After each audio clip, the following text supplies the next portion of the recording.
কেমন আছেন সবাই? আশা করি সবাই ভালো আছেন। আপনাদের আশীর্বাদে আমিও ভালো আছি। ইন্দুর হেসেলে আপনাদের সকলকে স্বাগত জানিয়ে নতুন একটি রেসিপি আজকে শুরু করছি। কিছুদিন আগে ফেসবুক মেসেঞ্জারে একজন আমাকে কমেন্টে বলেছিলেন যে দিদি, কিছু সহজভাবে মাছের ঝোল বা চিংড়ি দিয়ে বানানো যায় চটজলদি রান্না বলবেন, যাতে রান্নাটা তাড়াতাড়ি কম সময়ের মধ্যে হয়ে যায়। তো চিংড়ি দিয়ে আমরা মালাইকারি, তরকারি অনেক রকমই করি, বেশিরভাগটা মালাইকারিটাই হয় বা ডাব চিংড়ি এগুলিই হয়। সেগুলো একটু লেন্দি প্রসেস, অনেকগুলো বাটাবাটি থাকে, কাটাকাটিও থাকে। আজকে যেটা আমি করব সেটা হচ্ছে চিংড়ি মাছ দিয়ে পোস্ত। খেতে খুব সুন্দরই হয়। এই যে প্রথম উপকরণ, আমি চিংড়ি মাছটা ভালো করে বেছে ধুয়ে জল ঝরিয়ে রেখেছি। এর মধ্যে দেব সামান্য একটু পেঁয়াজ আর একটু আলু, যেমন বাড়িতে পোস্ত করা হয়, তাই খুব তাড়াতাড়ি হয়ে যাবে রান্নাটা। আমি কড়ার মধ্যে দেখতেই পাচ্ছেন তেল গরম করতে বসিয়ে দিয়েছি, আর চিংড়ি মাছটাও ধুয়ে রেখেছিলাম। এবার ওই চিংড়িটার মধ্যে আমি হলুদ নুন মাখিয়ে ভেজে তুলে নেব। অফিস বেরোনোর আগে এই রেসিপিটা বেশ ভালো, ঝটপট হয়েও যাবে আর খেতেও ভালো লাগবে। শুকনো ভাতেও খেতে ভালো লাগে, আর একটু যদি ডাল সেদ্ধ করে নেন তাহলে তো কোনো কথাই নেই। চিংড়ি মাছগুলো বেশ বড় বড়, এতে মালাইকারি বেশ ভালোই লাগবে। নারকেল নেই তাই হবে না, আজকে পোস্ততেই হয়ে যাবে।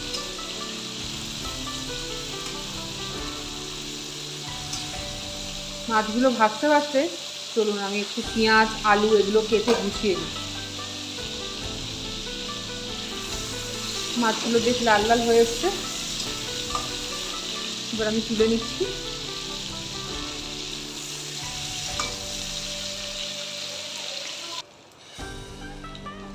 মাছগুলো তুলে নিলাম।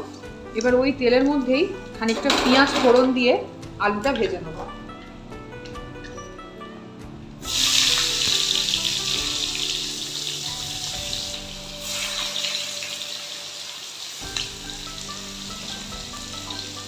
পেঁয়াজটা একটুখানি নরম হোক, তারপর আলুটাও একসাথে দিয়ে ভাজবো।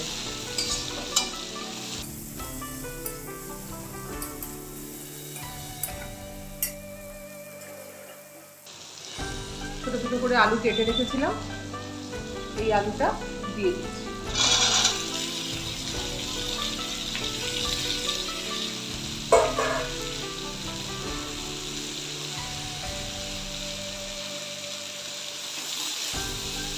আলুটা লাল হোক, চলুন ততক্ষণ আমি পোস্ত আর লঙ্কাটা একটু মিক্সিতে ঘুরিয়ে নিই।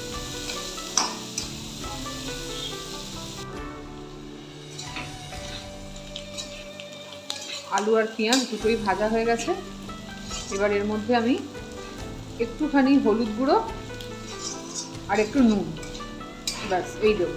কাঁচা লঙ্কা যেহেতু পেস্ট করেই দিয়েছি, তাই কালারের জন্য একটু রেড চিলি দেওয়াও যায়, আবার না দিলেও চলে। সামান্য একটু হলুদ, নুন, একটু নেড়ে চেড়ে পোস্ত বাটাটা দিয়ে দেবো।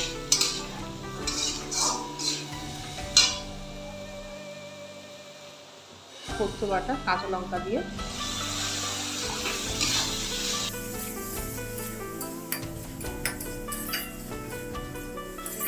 একটুখানি জলও দিয়ে দিচ্ছি, ব্যাস। এবার এর মধ্যেই মাছটাও দিয়ে নেড়ে চেড়ে নেবো। মাছটা সেদ্ধ হতে হবে।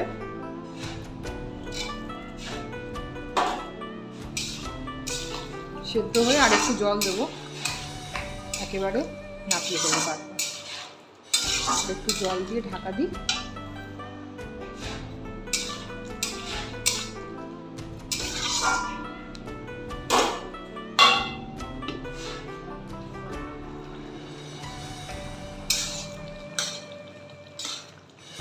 সেদ্ধ হয়ে এসছে,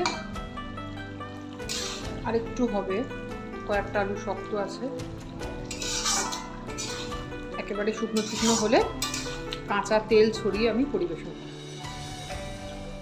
তাহলে দেখলেন কতটা তাড়াতাড়ি হয়ে যায় এবং খেতেও খুব সুন্দর হয়। চলুন আর একটু সেদ্ধ হয়ে যায়, তারপর আসছি।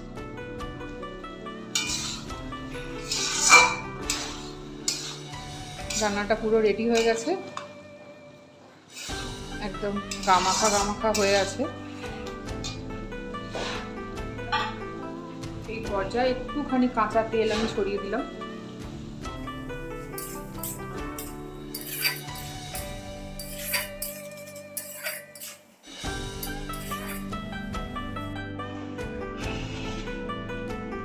আমাদের চিংড়ি পোস্ত রেডি পরিবেশনের জন্য। খুব সহজে এবং খুব তাড়াতাড়ি রেসিপিটা হয়ে যায়। আপনারাও করে দেখবেন, ভালো লাগলে একটা লাইক করে দেবেন আর এইভাবেই ইন্দু হেসেলের সাথে জুড়ে থাকবেন। নমস্কার।